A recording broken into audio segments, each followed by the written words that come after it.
আলহামদুলিল্লাহ, আলহামদুলিল্লাহ। দেখেন আজকে কিন্তু আমার প্রজেক্টে ৫ম বারের মতো হারভেস্ট করলাম। তো ৫ম বারের মতো এই যে হিমালয়া শসা হারভেস্ট করলাম। এই শসাগুলো মূলত সকালে প্লাস বিকেলে তোলা হয়েছে।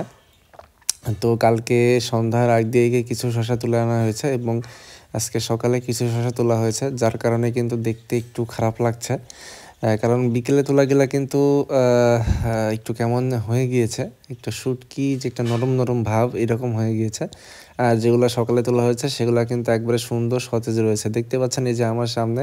আর দেখেন এইগুলা কিন্তু প্রত্যেকটাই পাকা এবং প্রত্যেকটাই হচ্ছে আল মেরে নষ্ট করে দিয়েছে। এই যে দেখেন এই শসাটা কিন্তু ওইখানে আর কি রাখা ছিল, তোলা হয়েছে এইটাই। তো মূলত এইখানে আসলে শসাগুলো আপনারা যেগুলো দেখছেন এগুলো কিন্তু প্রত্যেকটি হিমালয়া শসা, শীতকালীন একটি জাত।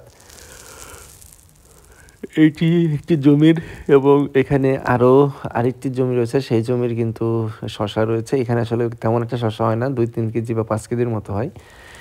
তো দেখতেই পাচ্ছেন যে হিমালয় শসা আজকের কিন্তু বাজার দর আপনাদেরকে বলে দিই, আজকে কিন্তু 25 টাকা কিলোতে বিক্রি করা হয়েছে। দাম কিন্তু ঊর্ধ্বমুখী। সবাই ভালো থাকবেন, সুস্থ থাকবেন।